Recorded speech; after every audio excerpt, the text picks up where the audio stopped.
아이를 낳고 산후 우울증으로 몸과 마음이 한없이 힘든 시간들이 있었다. 아직 젊고 하고 싶은 일이 많은데 오로지 엄마로만 살아야 한다는 강박이 나를 답답하게 했다. 육아의 육자도 모르다가 난생 처음 아이를 키우려니 매 순간 난감하고 그저 울고만 싶었다.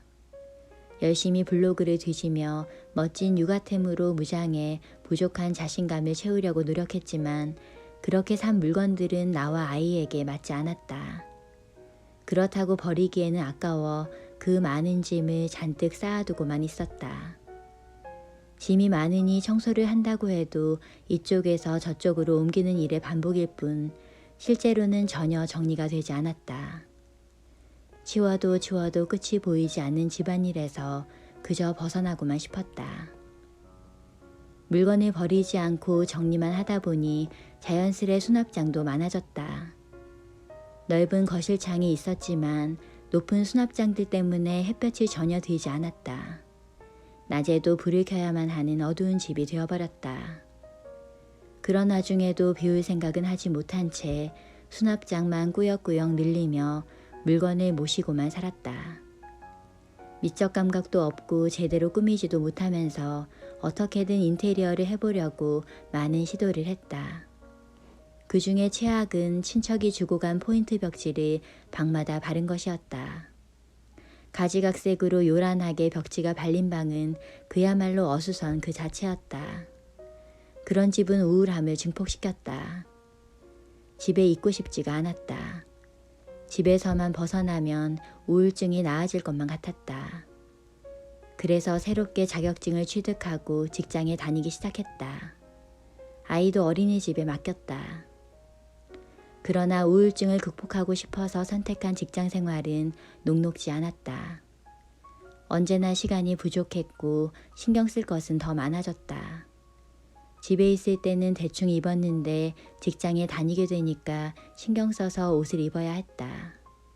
몸 관리가 엉망인 탓에 맞는 옷도 없어서 옷을 새로 사기 시작했다.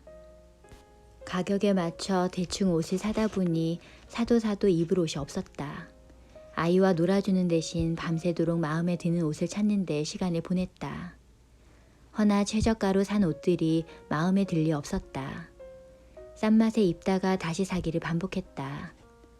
옷뿐만 아니라 다른 물건을 살 때도 이런 식이어서 돈은 돈대로 쓰고 늘 만족도가 떨어졌다.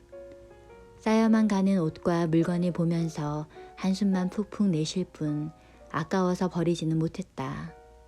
쌓인 물건은 가뜩이나 비좁아진 집 한켠에 차지했다.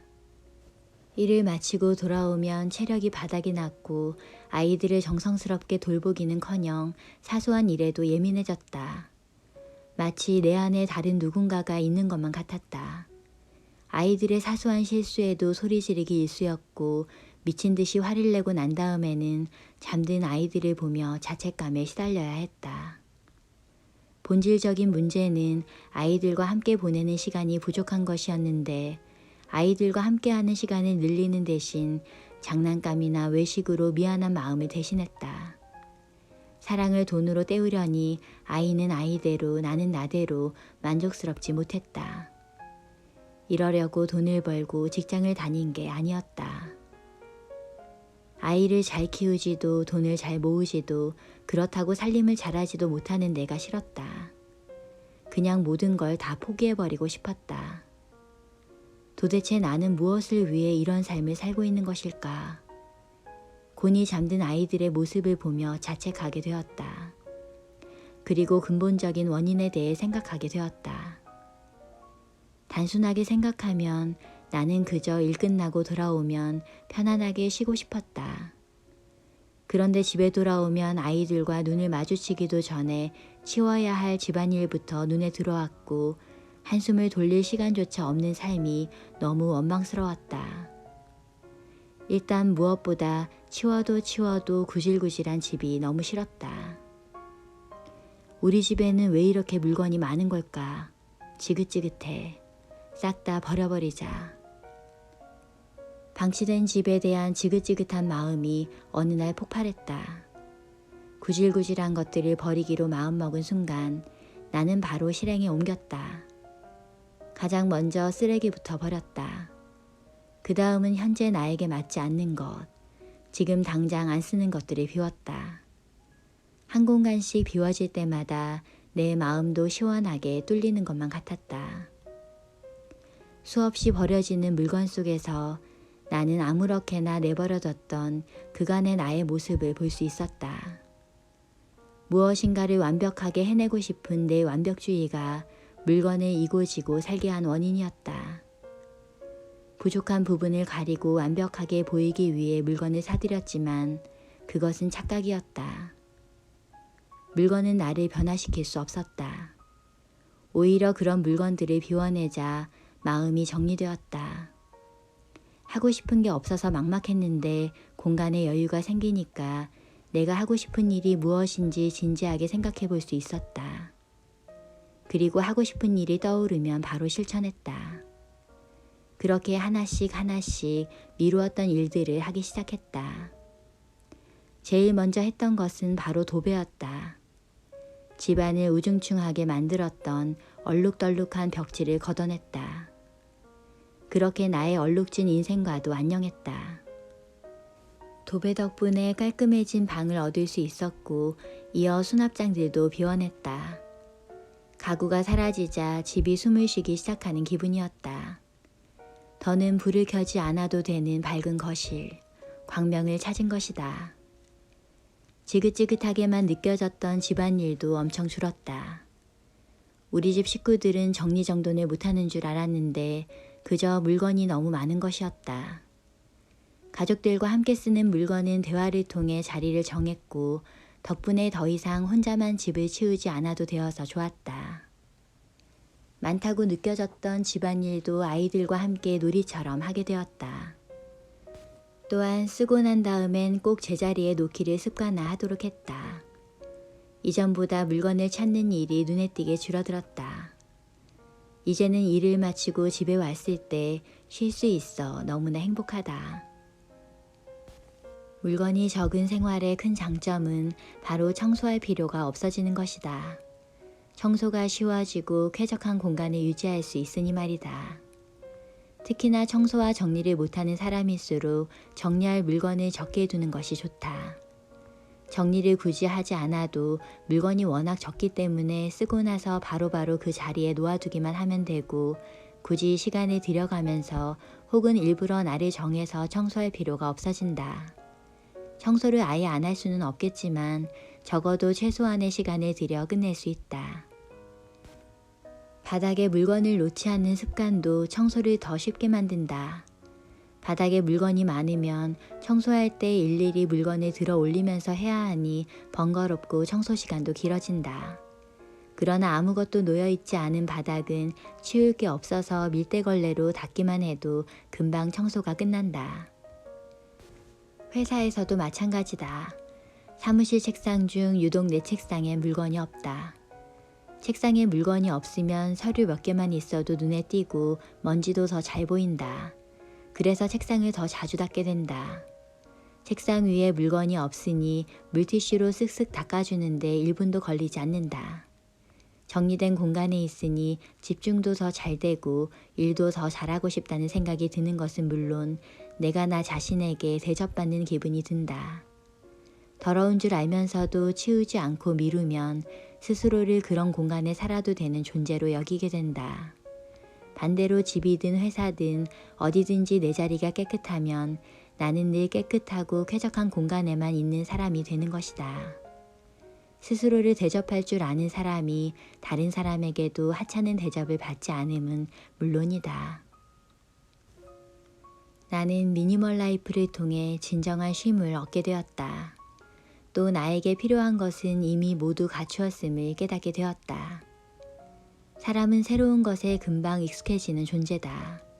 익숙해지면 당연해지고 실증을 느끼게 된다. 이미 가지고 있는 것들에 대해서 익숙해졌기 때문에 당연하게 느끼게 된다. 생각해보면 다니기 싫은 회사도 이력서를 냈을 당시에는 간절히 들어가고 싶은 회사였다. 가지고 있는 물건 또한 갖고 싶었고 원했기 때문에 산 것이었다.